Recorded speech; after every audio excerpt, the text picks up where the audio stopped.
They did the SmackDown recap and then brought Cody out to a huge pop at the start of the program. And have you noticed, Brian, the crowd shots, the beauty pans of the building?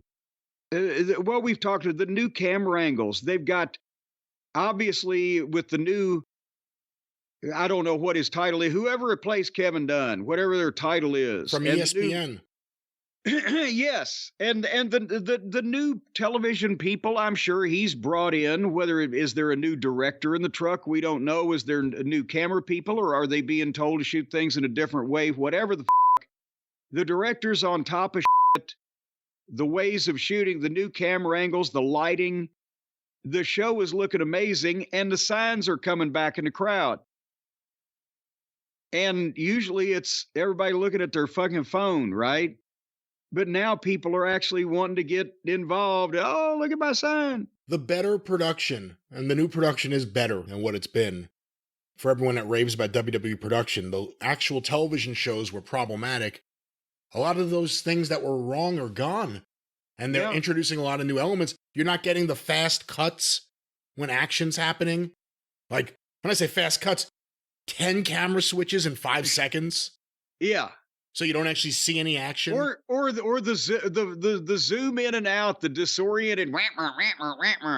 No. I mean, every once in a while at a backstage brawl, it might add to things, but it was just being relied on because that's what they were doing for so long. They got a new look. And listen, we're about to talk about this Cody segment. We're about to review it. When The Rock comes out, when you get to that, just that spot alone, that shot, I should say, alone. They went to a different camera shot than the steady cam. They didn't go close up. You got the whole view of Cody in there with The Rock and the screen behind him. It looked incredible. They're killing it on production right now. It's great. And it makes it more of an event. Also, look at this shit they're covering. Anyway, nevertheless. It makes it more tolerable in the bad moments on the show, or the moments where it's not really anyone hot. At least it's not that tired production anymore. It helps. While they're standing there staring at each other in meaningful fashion, boy, don't those pictures look nice. But no, I get your point, agree with it. And Cody again did the babyface promo here. And he talked about it. He does this stuff. He talked about agreeing to be the best man at some fan's wedding. Brandy said, "Who's Anthony?" He said, "I don't know." Or he went to a kid's birthday party or blah, blah, blah, all the stuff he does. And Roman Reigns likes to say, well, I pretend to be this, pretend to be. Well, I pretend to be the champion because the champion isn't here. And the people are chanting, Cody, Cody. And, of course, again, you can see the dusty cadence. I respect you, Roman Reigns, but I hate your guts. And he got in the line about, Roman and his cousin can't have the wank fest at WrestleMania like they wanted, and the people popped on that. They're obviously, we've talked about this, they understand the top guys, not just The Rock has a double standard, the top guys get a double standard, and they should, and they're giving them one. And also, to be honest, some of these networks, they can afford to piss off. I guess they're still going to be on speaking terms and doing business with USA, right? But Fox, maybe they might tell them to go piss up a rope, might they not?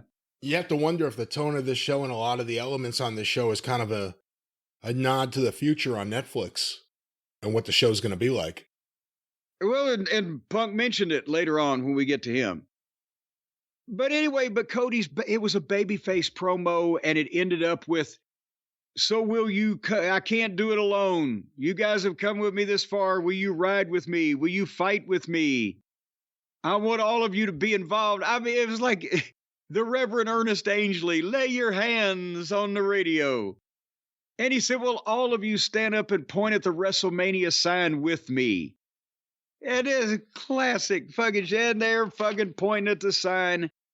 And suddenly, the Rock music interrupts.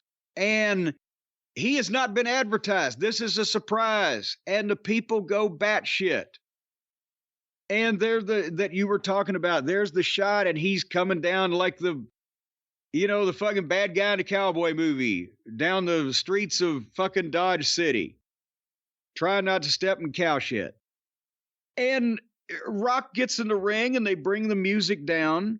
And that took 3 minutes of just the Rock walking to the ring and them having the fucking stare down with each other.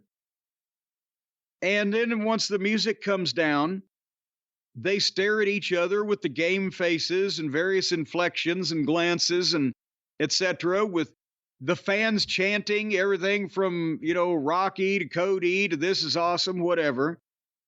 They stood there and stared at each other and nothing happened for over 3 minutes. And then Rock walked up to Cody and whispered something that you couldn't hear because they didn't have the microphones up. And he turned around and walked out. And I've got to be honest, at the time I was thinking, oh geez, if that's it, I'm afraid that might not have worked well, because not only did they milk these people seeing The Rock live and he never spoke a word to them or did anything, but that was kind of fucking flat, right? But at the same time, with what dramatic foreshadowing, drum roll please, with what happened later on, it works, but I was concerned for a while that what happened later wouldn't happen later. What about you? Well, until we saw what happened later, I was more concerned about the dynamic I've talked about before. Cody's doing his promo, and it's good, and he's getting a good reaction, but it seems like there is an element of a mixed reaction there. And then The Rock gets the surprise babyface pop. People are delighted to see him there, and it overshadows Cody. By the way, you know who everyone keeps forgetting about, including me? Roman Reigns. Isn't that who Cody's feuding with? You forget about the guy. The guy's the champion. He's not even around. But I was intrigued. You know, it was like lost in translation. What did he whisper to Scarlett Johansson? What did The Rock say to him? Was it, notice I picked on your mom and not Brandy? I'm smart? I don't know, but I was intrigued by it. It was good. And again, keeps you guessing. Didn't know The Rock was going to be back out later on at the very, very, very end. But it was an intriguing segment. Well, and apparently now the latest that I have heard is that it has been revealed that, because later on in the show, Cody made a reference to, he was asked what Rock said, and he said he made a promise he can't keep. And what they're saying now is Rock whispered, I'm going to make you bleed tonight, which, as we'll get there. But again, when you talk about Rocky getting Rocky, yeah, you know, me and Rocky, we hang out. When you talk about The Rock getting a pop and a cheer, here's the thing. A lot of these people are going to cheer The Rock because it's The Rock, whether he's a heel or a babyface or whatever, because especially the ones here, they're seeing him in person. And yes, the company's been hot and they're not just selling 7,500 of the 15,000 tickets because they thought Rock might be there, but on a surprise. And also, this is good for business because The Rock has been advertised. And normally you think, yeah, if The Rock shows up, it's a big deal. They got to schedule it. They're going to advertise it. When he shows up as a surprise, this goes back to the old days. If you don't do it too much, a surprise on a program like this, and don't beat it into the ground, you can put in people's mind, shit, we never know when The Rock's going to show up now. He doesn't have to be advertised, or we could see Roman Reigns or whatever, so we better buy the fucking ticket if they're here in town. Because fuck, The Rock might be here. That type of thing. And it's better to do a surprise on a show that's already a sellout, so you don't have to second guess and say, oh, how many more tickets would we have sold if we had announced The Rock? Exactly. But a lot of the people there are such diehard, loyal fans that if they get The Rock for a surprise, they get The Rock advertised. And The Rock say, hey, they're still going to cheer him because it's The Rock and they're going to see him live. But it's eyeballs. It's people buying tickets. And, when you've got a dynamic like that, you've got to work with the fact that there's going to be a dueling response, but nobody's pissing on either side. The fans are not pissing on either side. So that's not a problem. But a good opening for the show, intriguing segment, and again, to bring up what I said earlier, the camera work when The Rock came out was fantastic. Presenting him as a heel with that camera angle looks so good. It was great. And, then that was 20 minutes into the program. And then basically, besides spots and little, backstage, hi, what color underwear are you wearing? All that blah, blah, blah.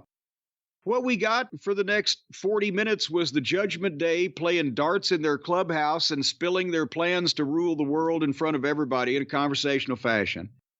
And then Ricochet versus JD McFunco. And that was, then we were at 5 minutes to 9 o'clock Eastern by the time that was done. So this is, again, this 3-hour program is built around the in-ring dramatic soliloquies and conversations amongst the stars with filler in the middle to keep the people apprised of what's going to come up next, the next monologue or the next presentation. Can you deny that? I can deny that I watched a Ricochet match just because I was waiting for CM Punk. I thought they would start with Punk when they didn't. Now you're just waiting for, is it going to be 9 or 10 o'clock? And I was waiting for 9 o'clock. Well,